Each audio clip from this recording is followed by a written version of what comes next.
अऊज़ु बिल्लाहि मिनश शैतानिर रजीम।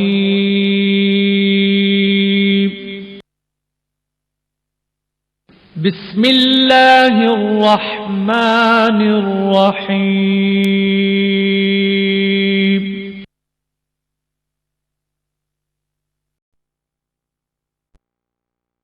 सारी दुनिया को शिरक शिरक शिरक मुशरिक बित्ती, तो इनके वालिद ने बुलाया और फरमाया, बेटा सुना है कोई किताब लिखी है और बड़ी सख्त लिखी है, तो शिकायतें आई हैं।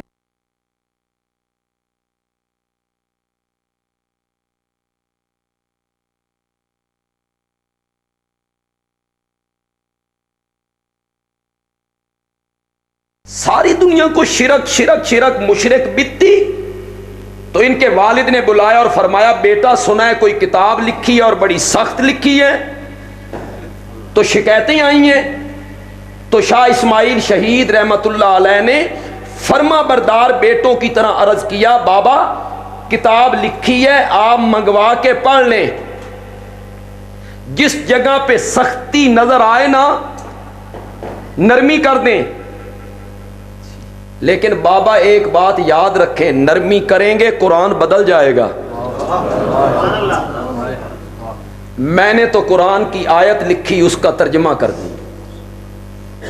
शाह इस्माइल शहीद का जिहाद सिखों से था, पता नहीं इन्होंने की तकलीफ।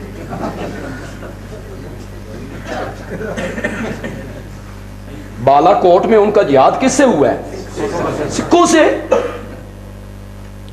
शाह इस्माइल शहीद रहमतुल्लाह अलैह ने तकवियतुल ईमान लिखी, और शाह इस्माइल शहीद ने फन्ने तकरीर में दिल्ली की जामिया मस्जिद को बुनियाद बना के इस तरह अल्लाह की तौहीद को और कुरान को बयान किया कि शिरक के ऐवानों में जल्जला बपा हो गया। अल्लाह ने कैसी तासीर से नवाजा था। उलमाए हिंद का शानदार माजी, उसमें लिखा हुआ है कि शाह जी तकरीर कर रहे हैं दिल्ली की जामिया मस्जिद में, और मौजू है कि नजरो नियाज के लायक माल अल्लाह ने दिया है तो खर्च भी। तो शाह जी ने तनकीदी पहलू सामने रख के कहा कि बीबी फातिमा की सानक देना हराम है। ये तुसी हैरान हो गए, बीबी फातिमा दी सानक साढ़े वाले पासे थे। तो दिल्ली में क्या पकाते थे वो लोग? बीबी फातिमा दी सानक। जैसे हमारे होते हैं पीराने पीर दी 11वीं थे इमाम जाफर दे।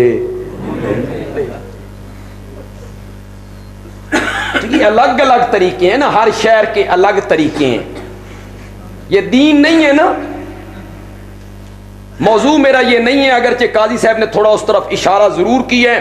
बंदियालवी कहते हैं जो सुन्नत होती है ना, वो बैनुल अक़वामी होती है। ये बच्चे मेरे सामने बैठे हैं, इन बच्चों से पूछो खाना खाते हुए क्या पढ़ते हैं? बिस्मिल्लाह। सऊदी अरब के फरमा रवा शाह अब्दुल्ला से पूछो खाना खाते हुए क्या पढ़ते हैं? आप पिंडी के बच्चे से पूछें, किसी झोपड़ी में रहने वाली लड़की से पूछें, वो कहेगा खाने से पहले बिस्मिल्लाह। आप शाह अब्दुल्ला से पूछें, वो कहेगा खाने से पहले। सुन्नत बैनुल अक़वामी होती है, और शिर्क और बिदत जो होती है ना, ये इलाकाई होती है। पिंडी च कुछ ते अटक च कुछ ते खुशाब च कुछ ते सरगोदे च। ये बिदत की पहचान है, ज़हन में रखिएगा। मैं खुशाब में जा रहा था, अजान का टाइम हो गया, मौलाना ने अजान दी तो बड़ी गज वज के सलात पढ़ी।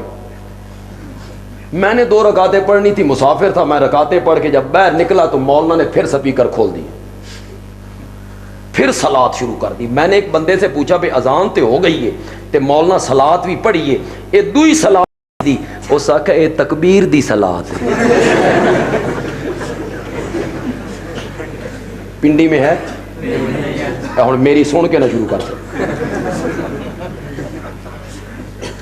कहीं जनाजे के बाद दुआ है, कहीं नहीं, कहीं कब्र पे अजान है, कहीं बिदत इलाकाई होती है और सुन्नत बैनुल अक़वामी होती है। जैसे हमारे यहाँ नजरो नियाज के नाम रखे गए हैं, दिल्ली में पकाते थे लोग बीबी फातिमा की सानक, तो शाह जी ने उसके खिलाफ तकरीर की, तो वो जो लोग थे ना गलत अकीदे के, वो सिट पटाए कर कुछ नहीं सकते थे। मोहल्ले में एक बूढ़ी औरत रहती थी, बड़ी बातूनी ते गला धुड़, और वो बीबी फातिमा की सानक बड़ी पकाया करती थी। लोग जाके उसनु चुकया कि तू बड़ी पापूलर किस्म दियां गालां कढ़ दी। तो वेख शाह इस्माइल शहीद मसीत खलो के की आख रहा कि बीबी फातिमा की सानक हराम है।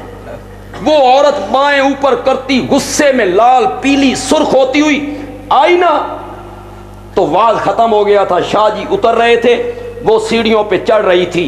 उसने शाह जी को देखा तो कहने लगी, तुम कहते हो कि बीबी फातिमा की सानक हराम है। अब शाह जी का जुमला सुन, क्या तासीर है।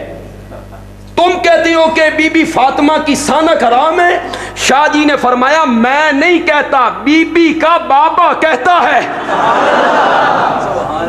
मैं नहीं कहता।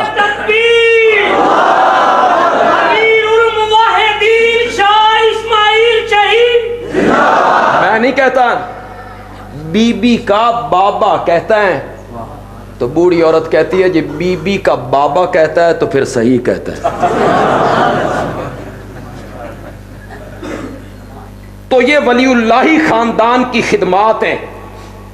कुरान पाक की तफसीर में और कुरान पाक के तर्जमा करने में मैं थोड़ा सा और नीचे उतरता हूं, मुझे फिर उलमाए देवबंद में एक शख्सियत नजर आई, शेखुल हिंद मौलाना महमूद हसन देवबंदी रहमतुल्लाह अलैह, जिन्होंने माल्टा की जेल में 4 साल रह के कुरान का तर्जुमा किया।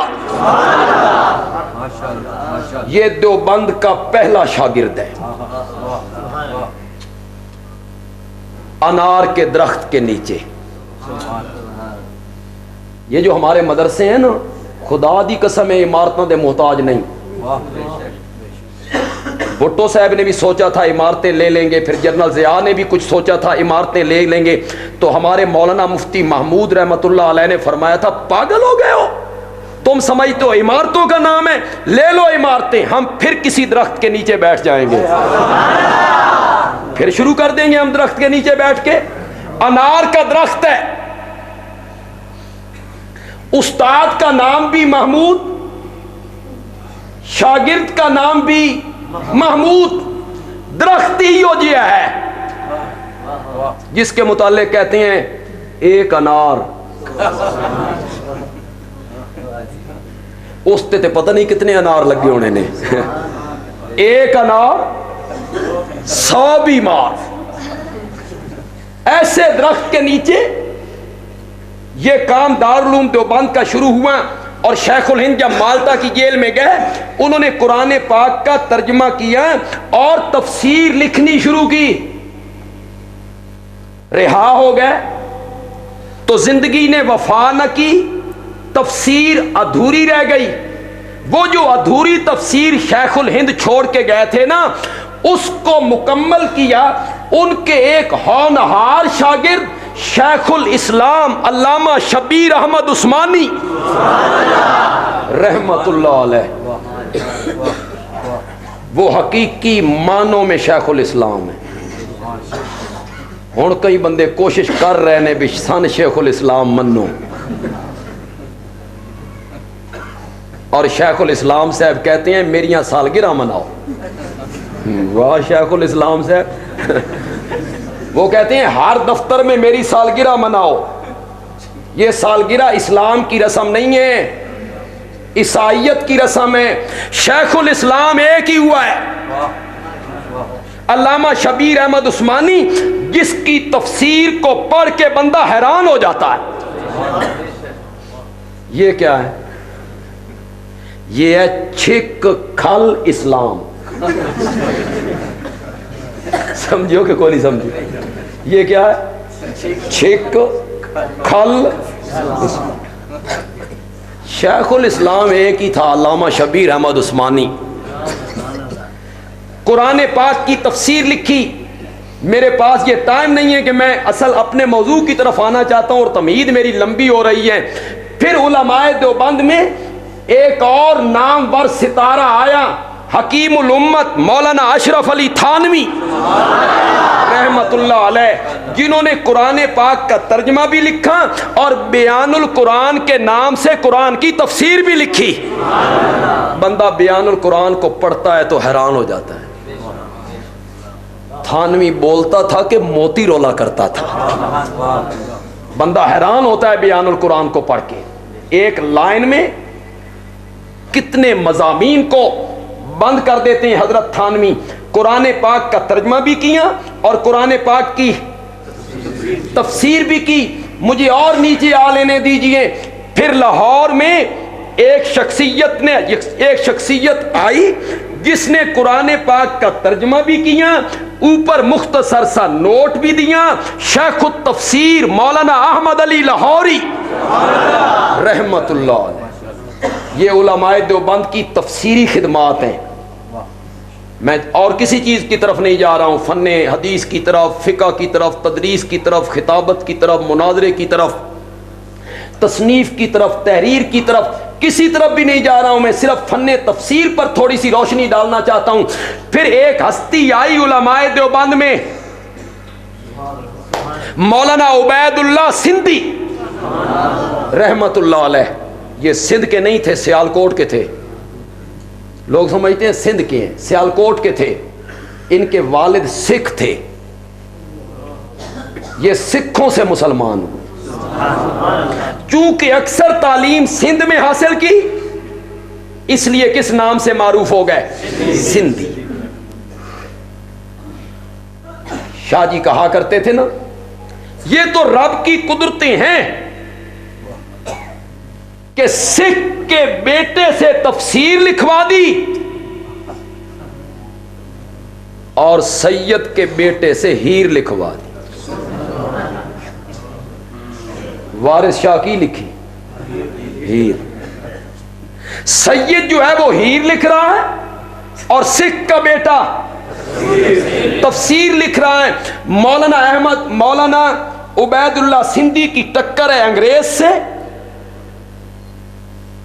मुश्किलात हैं, तकलीफें हैं, दुख हैं, जेलें हैं, रुकावटें हैं, अंग्रेज से टक्कर है, जिहाद है, जंग है, लड़ाई है। इसलिए मौलाना उबैदुल्लाह सिंधी का ख्याल ये है कि पूरे कुरान का खुलासा और निचोड़ और लुब्बे लुबाब और अर्क और पूरे कुरान का खुलासा है वकातिलूहुम हत्ता ला तकूना फितना। जिहाद सारे कुरान का खुलासा। वो क्या कहते हैं, क्या है? अगरचे मैंने वो तरज नहीं पढ़ी है तफसीर की, मैंने सिर्फ किताबों में पढ़ा है। मैंने उनके किसी शागिर्द से तफसीर नहीं पढ़ी है, लेकिन ये मैं जानता हूं कि उनका मतम नज़र ये था कि पूरे कुरान का खुलासा और नचोड़ और लुब्बे लुबाब ये है कातिलूहुम हत्ता ला तकूना फितना। उस वक्त तक अल्लाह के राह में लड़ते रहो जब तक फितना खत्म नहीं हो जाता। एक नाम मैंने अमदन अभी नहीं लिया, जो इमामुल हिंद मौलाना रशीद अहमद गंगोही रहमतुल्लाह अलैह का शागिर्द है और शेखुल हदीस मौलाना ज़करिया रहमतुल्लाह अलैह के वालिद मौलाना याहया रहमतुल्लाह अलैह का हम सबक है। इकट्ठा पड़े हजरत गंगोही के पास। मेरी मुराद इमामुल मुवाहिदीन रईसुल मुफस्सिरीन मौलाना हुसैन अली रहमतुल्लाह अलैह से है, जो हमारी जमात की पहली ईंट है और पहला पत्थर है। इनकी टक्कर है मुशरिकीन से। ये पंजाब का इलाका, मियां वाली का इलाका, वो मियां वाली के इलाके से ताल्लुक रखते हैं। देख रहे हैं मस्जिदें वैरान हैं, कब्रें आबाद हैं, मस्जिद में दिया कोई नहीं, कब्रों पे कुमकुमे रोशन है, मसीत दरी कोई नहीं, और कब्रों पर गिलाफ हैं, अगरबत्तियां हैं, कब्रें आबाद हैं, नमाज पढ़ने के लिए कोई नहीं आता, हज करने के लिए कोई नहीं जाता, उर्स पे जा रहे हैं। वो देख रहे थे इस शिरक को, बिदत को, उन्होंने कुरान के समंदर में गोता लगाया तो जो मोती लेके मौलाना हुसैन अली बाहर निकले ना, वो कहती हैं सारे कुरान का खुलासा और सारे कुरान का निचोड़ और सारे कुरान का मगज है फदुल्लाह मुखलिसीन लहुद्दीन। मुश्किलात में और दुखों में खालिस पुकारो तो किसको पुकारो, वो है गायबाना पुकारे सुनने वाला, और उसके सिवा कोई भी पुकारे सुनने वाला नहीं। हर एक का रंग अलग है। हजरत थानवी का रंग अलग है, हजरत लाहौरी का रंग अलग है, हजरत शेखुल हिंद का रंग अलग है, हजरत उस्मानी का रंग अलग है, शाह अब्दुल कादिर मुहद्दिस देलवी का रंग अलग है, हजरत सिंधी का रंग अलग है, मौलाना अबुल कलाम आज़ाद का रंग अलग है, और मौलाना हुसैन अली का रंग अलग है। ये कुरान ऐसा समंदर है, इसमें जो भी गोता लगाएगा नए से नए मोती निकाल के लाएगा। मैं मौलाना हुसैन अली का सिर्फ एक मोती आज आपको देना चाहता हूं, जो आप सुन लें, उलमा भी जरा गौर से सुन लें, इनके ज़हन में भी बात आए कि मौलाना हुसैन अली की सोच क्या है और कुरान फहमी का अंदाज क्या है। मौलाना हुसैन अली रहमतुल्लाह अलैह फरमाते हैं, अल्लाह ने जिस मसले से, अल्लाह ने जिन बातों से कुरान पाक को शुरू किया, उन्हीं बातों पे जाके रब ने कुरान को खत्म किया। बस यही मोती आज आपको देना चाहता हूं। जिस मसले तू कुरान पाक नू शुरू कीता, उससे मसले ते आके कुरान नू, उसकी इब्तिदा इंतहा एक है। शुरू किससे किया? रब मैं हूं, शुरू में बताया रब अल्हम्दुलिल्लाह, जोर से पढ़िए, रब मैं हूं। क्या मैंने रब का? पालने वाला। ये असां तुहान समझाण वास्ते माना करते हैं, पालने वाला, वरना उर्दू च लफज ही कोई नहीं जेड़ा रब दे मफहूम नू अदा करे।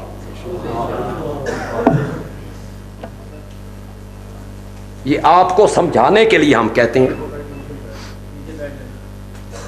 क्यों जी, वालिद जो है, वालिद को मुरब्बी नहीं कहते?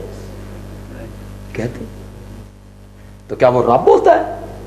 वो एक लतीफ़ा भी है भाई, लखनऊ का आदमी जा रहा था, 4 बच्चे उसके साथ थे, तो आगे से एक आदमी आया, उसने पूछा आप इनके मुरब्बी हैं, इन 4 बच्चों के मुरब्बी हैं? उसने कहा मुरब्बी नहीं, मुरब्बा हूं। मुरब्बी नहीं, मुरब्बा हूं, खाए जाते हैं 4 बरखुरदार। मुरब्बी नहीं, मुरब्बा हूं, खाए जाते हैं। आप किसी यतीम बच्चे को पालते हैं तो आप उसके रब हैं? रब का ये मफहूम नहीं है, ये आपको समझाने के लिए माना करते हैं रब का पालने वाला।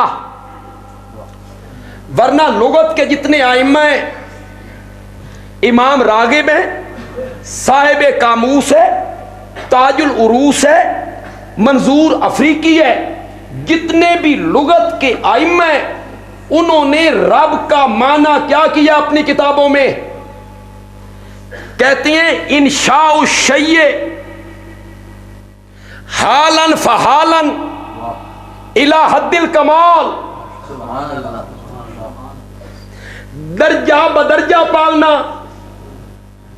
जीना बजीना पालना, सीढ़ी बसीढ़ी पालना, मंजिल ब मंजिल पालना, और पालते पालते पालते हर चीज को कमाल तक ले जाना। समझ गए? नहीं समझ। मैं जिले समझाना तुसा इतनी जोर दे नाल सुभान अल्लाह आखनी है ना भी पखे चलन लग जाने। जिले तो समझ आ गई, हाले तो समझ नहीं आई। जब समझ आएगी तो फिर पता चलेगा। दर्जा बदर्जा पालना, जीना, पालते पालते चीज को हद्दे कमाल तक ले जाना। क्या मतलब? दुनिया की जिस चीज को, दुनिया की जिस चीज को जिंदगी के जिस मोड़ पर जिस तरह की चीज चाहिए उसके मुताबिक मुहैया करना, ये है रब। सिर्फ पालना नहीं, मैं रोटी दे दी, दूध दे दिया, पानी दे दिया ना। दुनिया की जिस चीज को जिंदगी के जिस मोड़ पर जिस तरह की चीज चाहिए उसके मुताबिक मुहैया करना। समझ गए हो? कख भी नहीं समझे। वजाहत करूंगा तो आप समझेंगे। मां का पेट है, 3 अंधेरे हैं। मां के पेट का अंधेरा 1, रहम का अंधेरा 2, उस झिल्ली और पर्दे का अंधेरा 3, जिस पर्दे में लपेट के हम तेरी तस्वीरें बना रहे थे। फी ज़ुलुमातिन सलासिन। सुभान अल्लाह। अल्लाह फरमाते हैं लोग कारीगरियां करते रहते नहीं, दिन के उजाले में यूं ही अंधेरा छाया, कारीगर ने कहा शागिर्द को ट्यूबें जलाओ, कुमकुमे रोशन करो। क्यों उस्ताद जी? कारीगरी भी खानी है ना।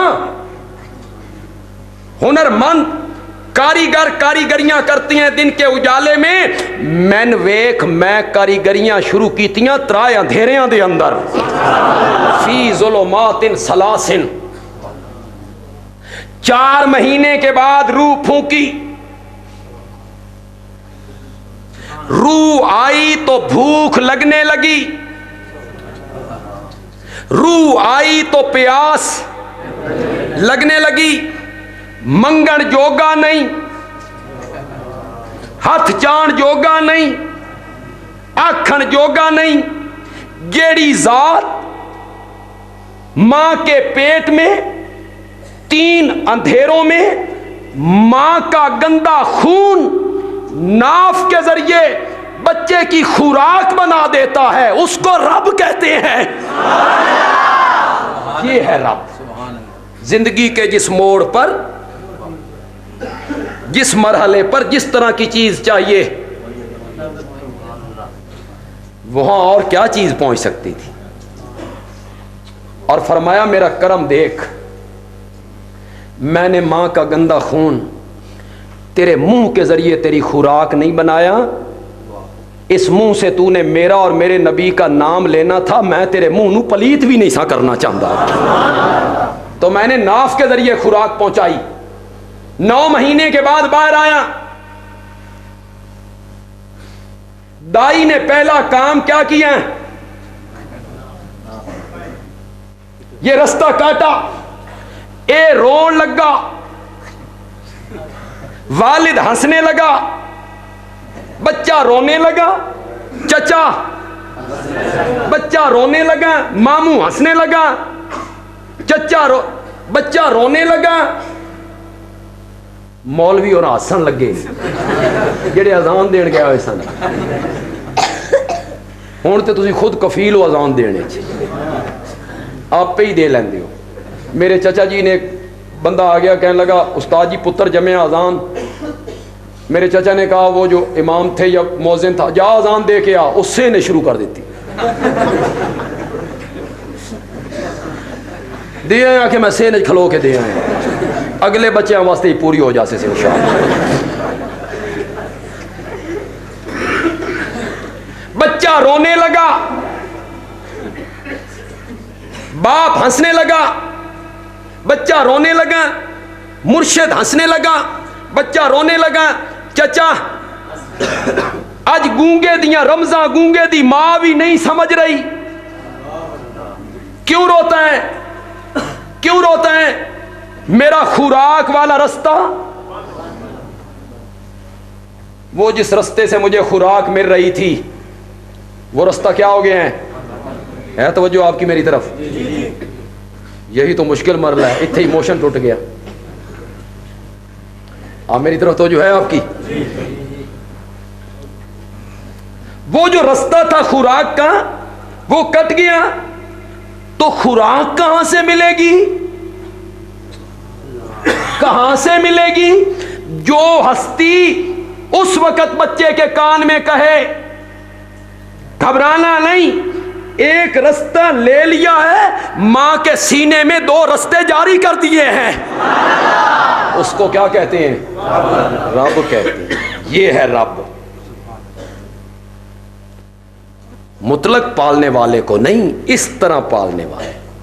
यहां अगर कोई डॉक्टर या हकीम साहब बैठे हैं तो मेरी बात की तायीद करेंगे। हमने किताबों में पढ़ा, तफसीरों में पढ़ा, हिकमत हमने नहीं पढ़ी,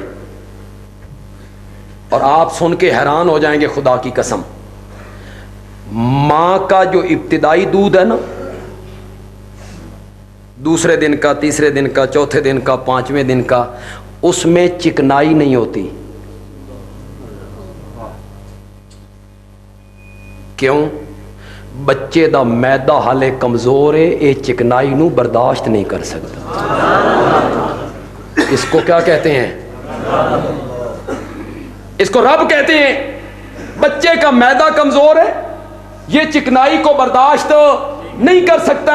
जूं जूं बच्चे का मैदा ताकतवर होता चला गया, तू मां के दूध में अल्लाह ने चिकनाई पैदा करनी शुरू कर दी है। ये है रब।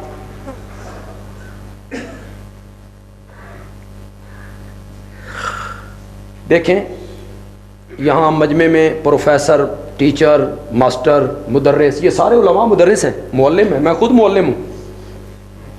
ये जो मुअल्लिम होते हैं, मुदर्रिस होते हैं, टीचर होते हैं, प्रोफेसर होते हैं, लेक्चर देने वाले लोग होते हैं, इनमें कई इतने ज़हीन होते हैं और इनको इफ़हाम तफ़हीम का इतना मादा होता है और समझाने का इतना तरीका होता है कि जब क्लास पढ़ा के बाहर निकलते हैं तो छोर क्लास तू बाहर निकल के सुबहान अल्लाह भाई मजमून घोल के ज़हन च पा छड़िया। होता है कि नहीं होता? तो कई एडे कुंजेन होंगे ना भाई, अगला भी कट छड़, अगे है ना वो भी गया। तो कईयों को बड़ा मलका होता है, उसके मुतालिक लोग कहते हैं एक कद नूं भी समझाना चाहे ना, एक कद नूं भी समझा ले। कहते हैं कि नहीं कहते? मेरी बात जरा गौर से सुननी है आपने, खुदा के लिए मेरी बात गौर से सुननी है। ये इतना समझाने का माहिर है कि ये दीवार को समझाना चाहे तो दीवार को भी। जो टीचर, मास्टर, ट्यूटर, मुअल्लिम, मुदर्रिस पूरी दुनिया में इस फन के अंदर पहले नंबर पे आया हो,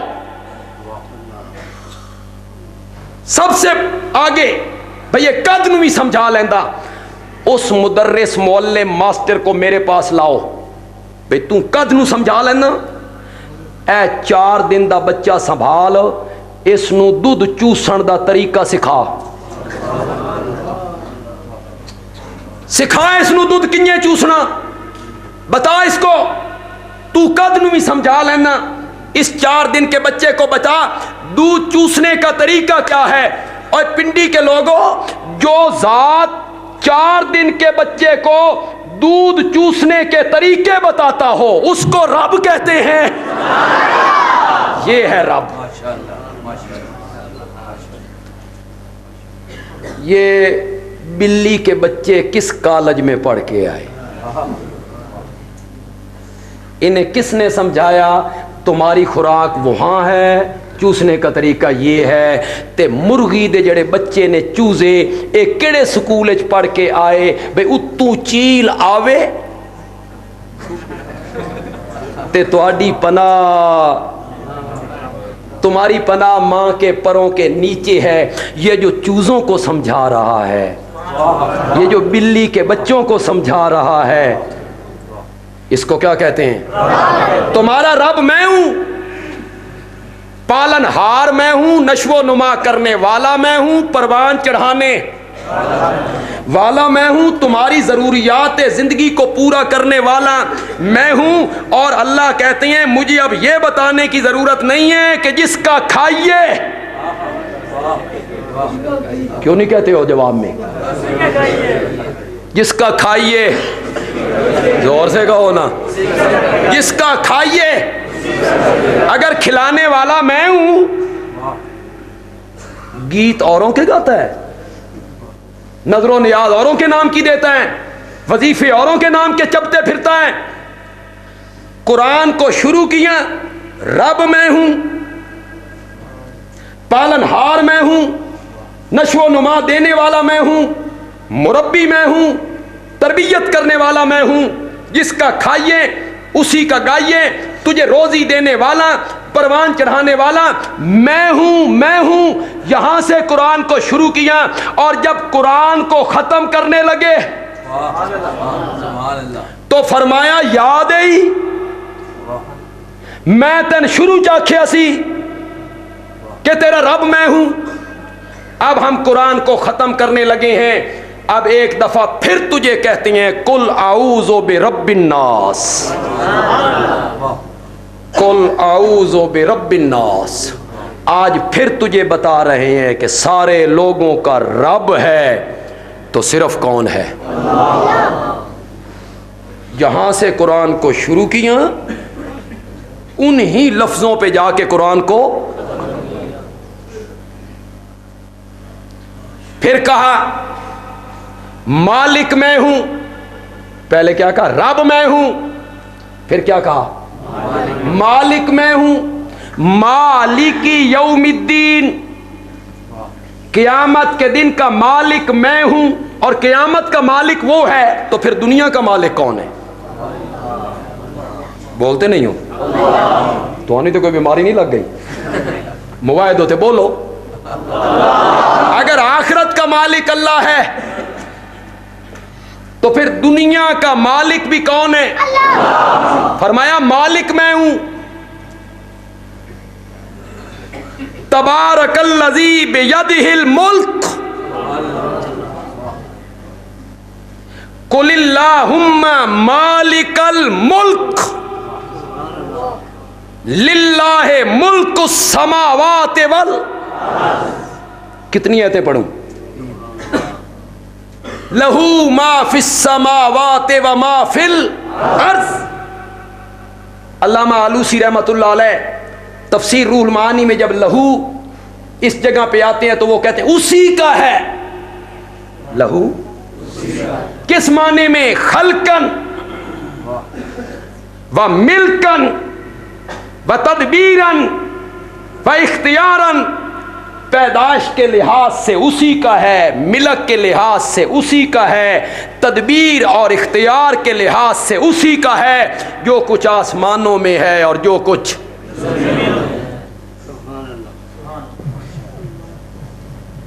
तबारकल्लज़ी बियदिहिल मुल्क कुलिल्लाहुम्मा मालिकल मुल्क। मालिक मैं हूं। है तवज्जो? है तवज्जो? मालिक मैं हूं जमीनों का, मालिक मैं हूं आसमानों का, मालिक मैं हूं खजानों का,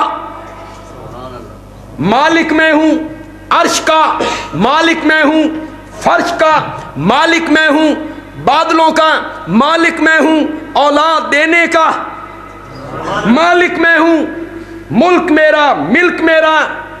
और पिंडी वालों को ये बताने की कोई ज़रूरत नहीं, मांगना उससे चाहिए जो, जोर से बोलो, जोर से बोलो, मांगना उससे चाहिए जो, और जो मालिक ना हो उससे मांगना। ये मेरा रुमाल है, मैं इसका मजाजी मालिक हूं। मैं चाहूं मुफ्त किसी को दे दूं, मालिक हूं, चाहे किसी को दूं या किसी को ना दूं। मौलाना सुल्तान असलम साहब मुझसे मांगते हैं, बंदयालवी साहब रुमाल मैन दे दो, आगे मेरी मर्जी मैं देवा या ना देवा, लेकिन इनका मांगना क्या है? बजा है। क्यों? किसको मंगिया ने?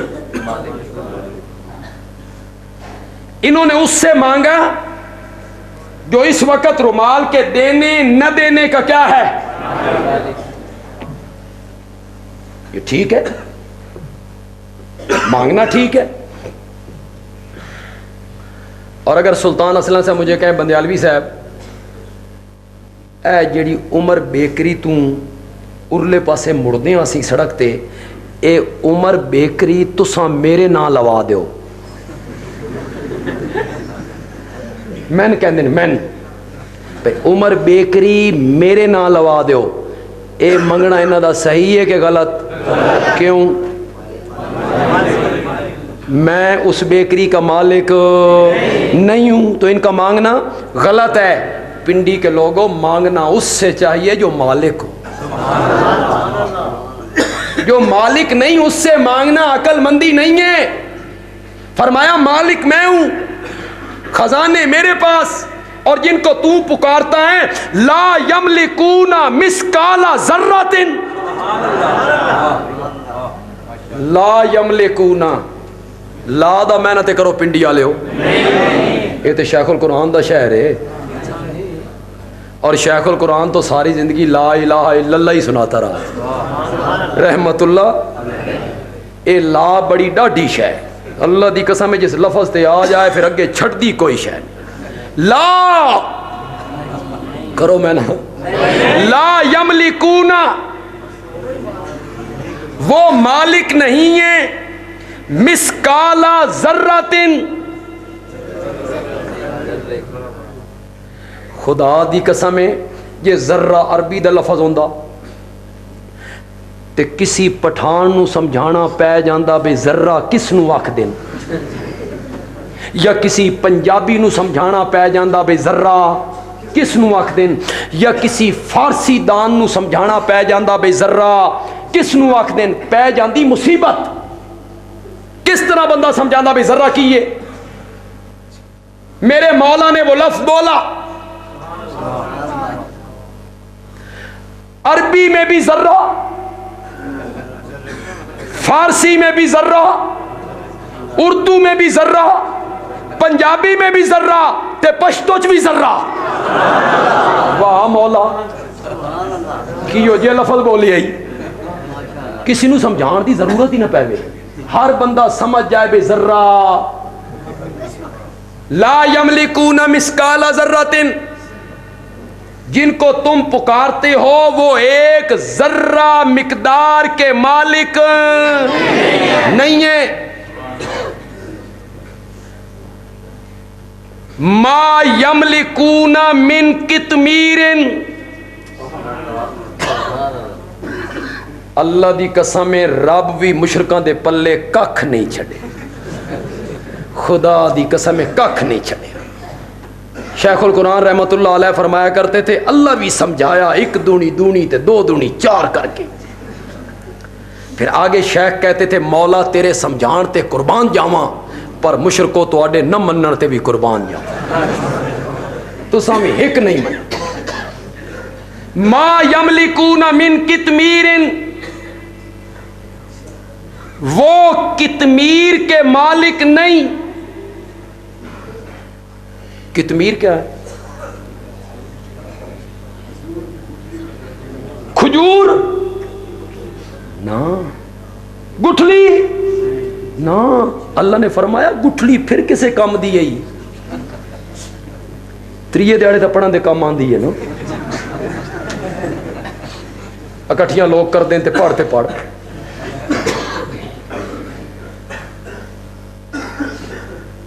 गुठली फिर किसी काम की। गुठली के ऊपर जो बारीक सा पर्दा है ना, देखा है कभी? करोड़ पर्दे इकट्ठे कर, करोड़ 4 आने दे भी ना विकन।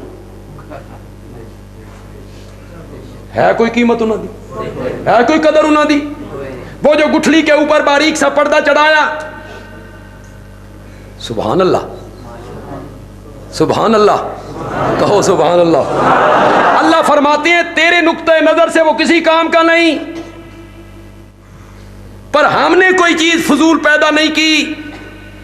हमने गुठली पे वो पर्दा इसलिए चढ़ाया ताकि गुठली की जो खटास है ना वो खजूर के मिठास की तरफ ना चली जाए।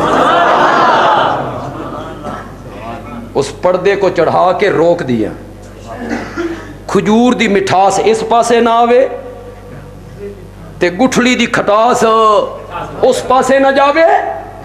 वो जो बारीक पर्दा है ना, जिनको तू पुकारता है वो इस पर्दे के मालिक भी कोई नहीं।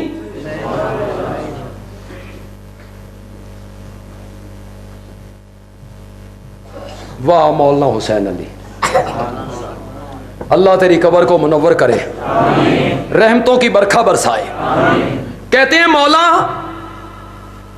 कहना तो ये चाहता है कि वो एक कख दे मालिक नहीं, जर्रे दे मालिक नहीं, किसी शय दे मालिक नहीं, ते मौला एडा लंबा चक्कर लाया ही, खजूर, गुठली, पर्दा। तो मौलाना हुसैन अली कहते हैं अल्लाह कहना चाहते हैं खजूर को समझो कब्र की तरह, गुठली को समझो मैयत की तरह, पर्दे को समझो कफन की तरह। मेरे सिवा जिनको तू पुकारता है वो अपने कफना दे मालिक भी कोई। मा यमलिकून मिन कितमीर। जाओ मौलवियों से जाके पूछो, कल पिंडी के मौलवियों से, बंदेयालवी कहता था मैयत अपने कफन दा मालिक कोई नहीं होंदा। ये गल ठीक है या गलत है? अगर कोई मौलवी गलत आखे मन फायला चढ़, यही कहेगा मैयत कफन का मालिक। जे इंज नहीं पूछना तो मैं दूआ तरीका दसना। तुसी आखो एक बंदा मर गया महल्ले च, लावारिस, न कोई पुत्र, न धी, न भैन, न भिरा, न प्यो, न मां। महल्ले वाल नूं पता लगा भी वो बंदा मर गया। बंदे गए, देखो भाई इसके संदूक वगैरह देखो, अलमारियां देखो, कोई पैसा छोड़ा है? चेक किया, कुछ नहीं छोड़िया। तो कफन दफन तो करना है भाई, अब महल्ले वालों नहीं करना है। एक बंदा कहने लगा मैंने ज़कात देनी है ते मैं ज़कात दे पैसे देना, ते ज़कात दे पैसों नाल इस वास्ते कफन लेके आओ। उलमा से मसला पूछो भाई ज़कात के पैसे मैयत के कफन पे खर्च किए जा सकते हैं या नहीं? वो कहेंगे नहीं। फिर आपने पूछना है कि क्यों? तो मौली साहब कहेंगे ज़कात में यह ज़रूरी है कि जिसको आप ज़कात दे रहे हैं वो उस माल का मालिक बने। मैयत चूंकि कफन का मालिक नहीं बन सकता, इसलिए ज़कात के पैसे कफन पे खर्च नहीं हो सकते।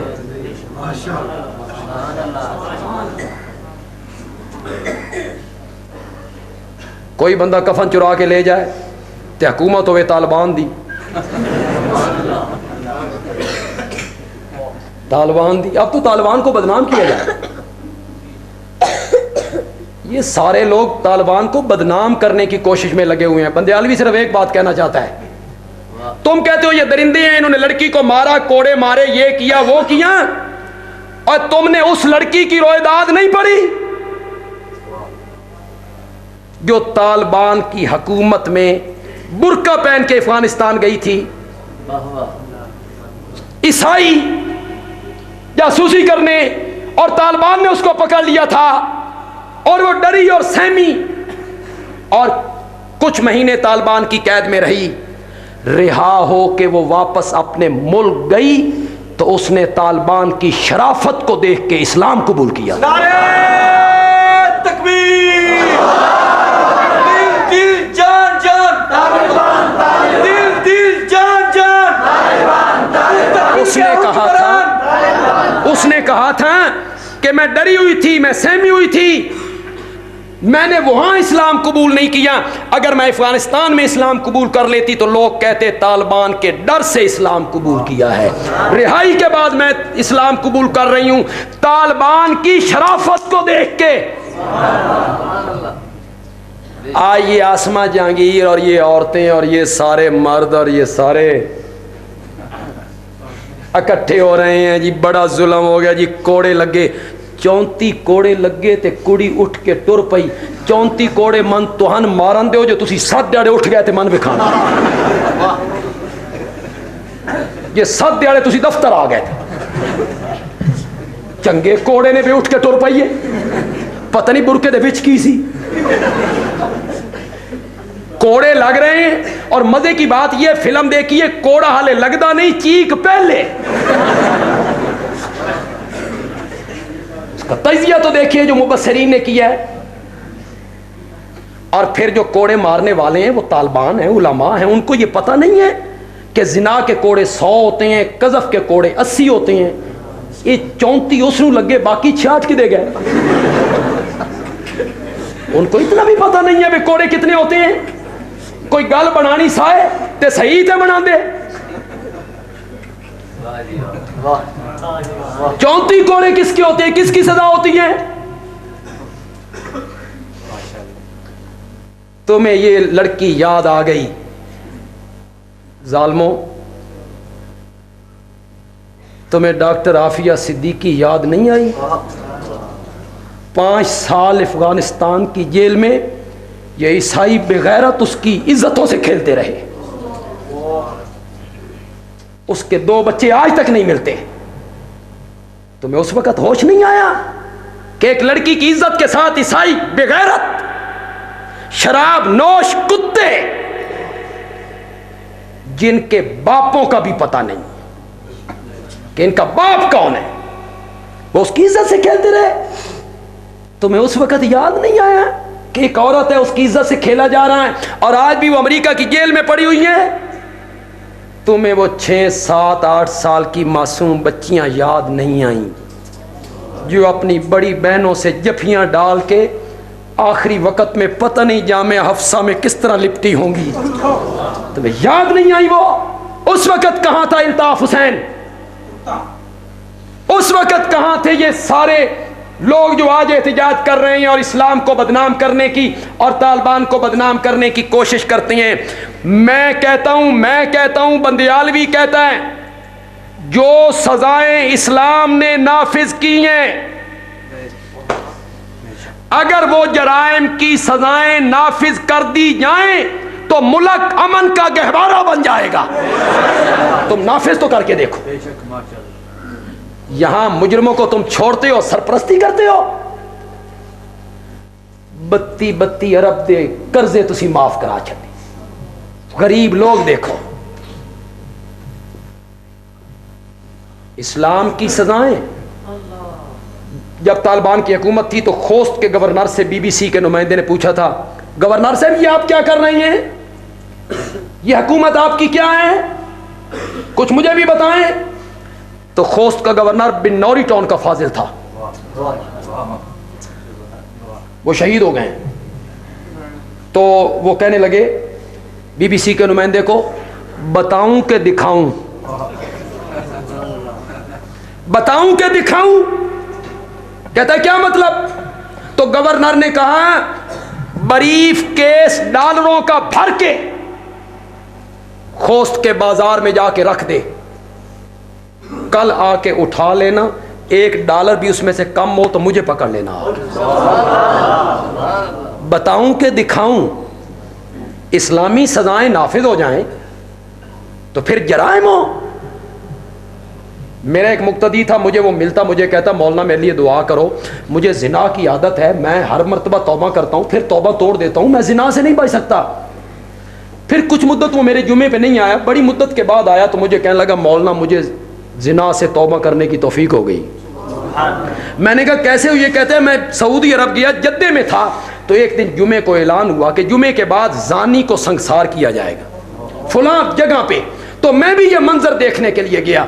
जब मैंने जानी को संसार होते हुए देखा, अल्लाह ने मुझे जिना से सच्ची तौबा की तौफीक अता फरमाई। गालबन तभी कुरान कहता है कि जब सजा दो तो लोगों को वहाँ इकट्ठा कर लिया करो ताकि लोग इस सजा और इस मंजर को। मैं जब पहली दफ़ा हज करने गया तो मदीना मुनव्वरा में हमारे दोस्त हैं कारी इब्राहिम से, मैं उनके घर में रहता था। तो एक दिन जुमे का दिन था, इशा के बाद मैं पहुंचा उनके घर, तो मुझे कहने लगे मौलाना आज मगरिब की नमाज आप मस्जिद नबवी में थे? मैंने कहा बिल्कुल मस्जिद नबवी में। तो 2 आदमियों का जनाजा आपने पढ़ा है? मैंने कहा जी 2 आदमियों का जनाजा पढ़ा है। तो पता ये कौन थे? मैंने कहा जी कौन थे? इनको आज कत्ल के किसास में इनकी गर्दन उड़ाई गई है। ये कातिल थे और इनकी आज किसास में गर्दन उड़ाई गई है। मैंने कहा कहाँ? कहते हैं बाबू सलाम के बाहर जो मैदान है, ये खजूरों वाली मंडी की तरफ जाते हैं, तो जो मैदान है वहाँ। तो मैंने बड़ा अफसोस किया। मैंने कहा हो ये जिंदगी च एक मौका मिलिया सी इस्लामी सजा नूं वेखण दा ते सन पता ही नहीं लग्या भी जुमे तो बाद सजा भी। मैंने जो 2-3 मरतबा कहा ना बड़ा अफसोस है। तो कारी साहब मुझे कहते हैं शुक्र करो नहीं वेख्या। मैं आख्या क्यों? उन्हें आख्या तुसी फिर राती कोई सोना सी? 4-4 फुट आपने उछलना था रात। वो सजा दे के जब जल्लाद आता है और वो गर्दन कलम करता है, वहां एम्बुलेंसें खड़ी होती हैं, कई लोग बेहोश हो जाते हैं। इस्लामी सजाएं अगर नाफिज कर दी जाए, खुदा दी कसम डाकू दी की सजा है इस्लाम में? उसका एक हाथ एक टांग काट दो, बस मजा आ गया। दो ना, बड़ी हमदर्दी है। हाथ काट दे, पैर ऐसा काटते भी है। ते मेरी जो 8 लाख दी कार खोई है डाकू,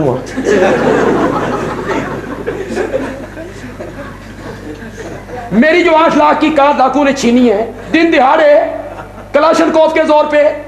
नहीं तेरे तो कोई जुल्म नहीं,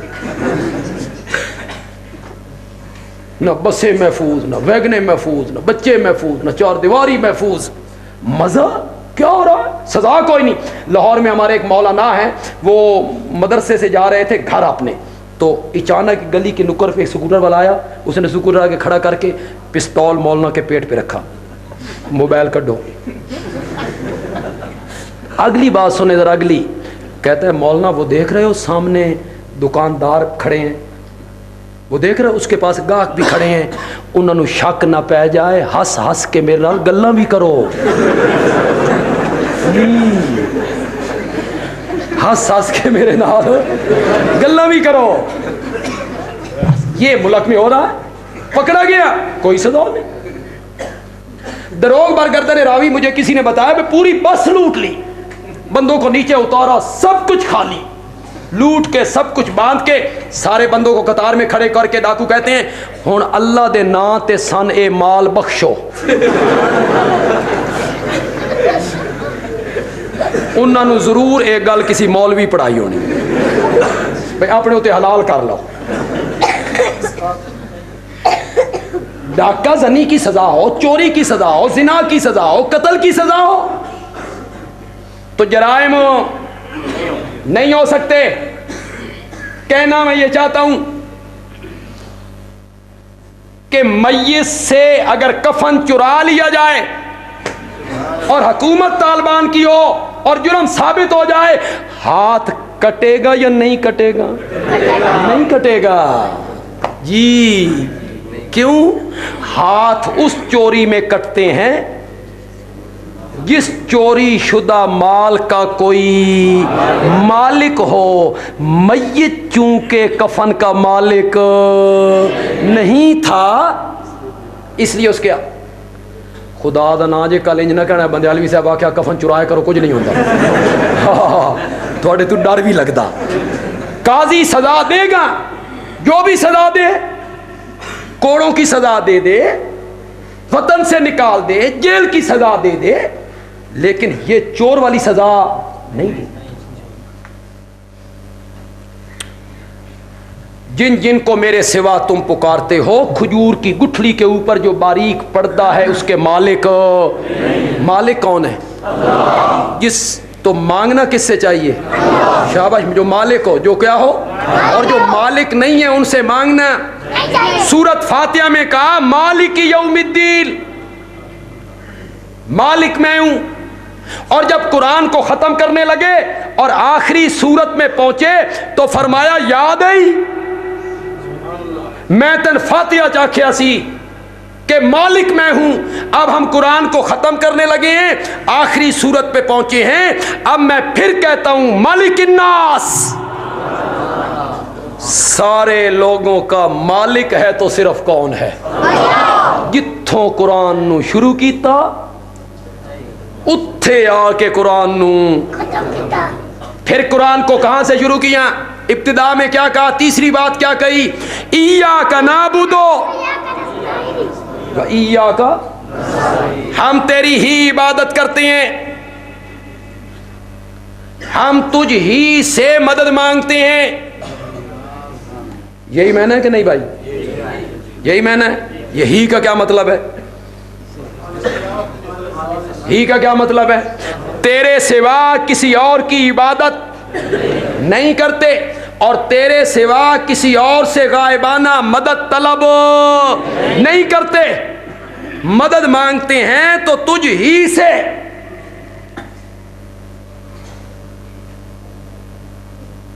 बात तो बड़ी अजीब सी है, यूं ना हो कि उलझ जाए मामला, लेकिन नहीं, इंशाअल्लाह मेरे काबू में, उलझने नहीं देता हूं। मसला ये नहीं है कि अल्लाह मदद किसके जरिए करवाता है, समझ आ रही? ये मसला नहीं है। जरिए कहां हुई? शाबाश शाबाश शाबाश, कहां हुई? मसला ये नहीं है कि रब मदद किसके जरिए करवाते हैं? फरिश्तों के जरिए, हजरत अली के जरिए, अली के जरिए, या कबूतरी के जरिए? पता नहीं समझो कि नहीं समझे, समझो कि नहीं समझे? मकड़ी के जाले के जरिए, कबूतरी के अंडों के जरिए, फरिश्तों के जरिए, हजरत अली के जरिए। मसला ये नहीं है कि रब मदद किसके जरिए करवाता है, मसला ये है कि मदद के लिए पुकारना किसको चाहिए, ये असल मसला है। पुकारना हजरत अली को नहीं है, पुकारना फरिश्तों को नहीं है, मदद के लिए पुकारना है तो किसको पुकारना है? इय्याका नाबुदो, हम तेरी ही इबादत करते हैं और हम तुझ ही से मदद मांगते हैं। जिसकी इबादत की जाए वो कौन होता है? माबूद, माबूद हो। जिसकी इबादत की जाए वो कौन होता है? माबूद कौन है? इलाह। इलाह का मायना क्या है? बोलो।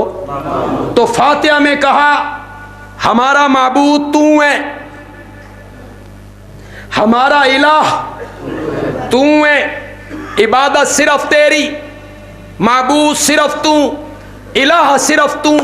जब कुरान को खत्म करने लगे तो अल्लाह ने फरमाया याद आई हमने फातिहा में कहा था कि माबूद सिर्फ मैं हूं, इलाह सिर्फ मैं हूं। अब हम कुरान की आखिरी सूरत पे पहुंचे हैं, आज फिर कहता हूं इलाहिन्नास, सारे लोगों का इलाह है तो सिर्फ कौन है?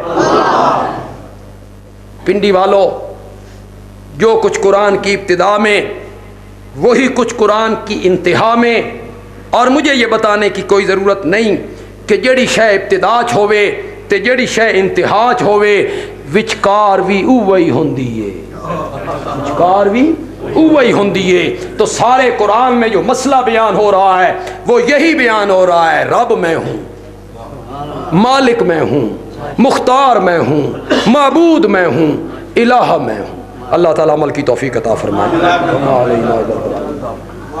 अल्हम्दुलिल्लाह रब्बिल आलमीन वस्सलातु वस्सलामु अला सय्यिदिल अंबिया वल मुरसलीन व अला आलिहि व सहाबी अजमईन।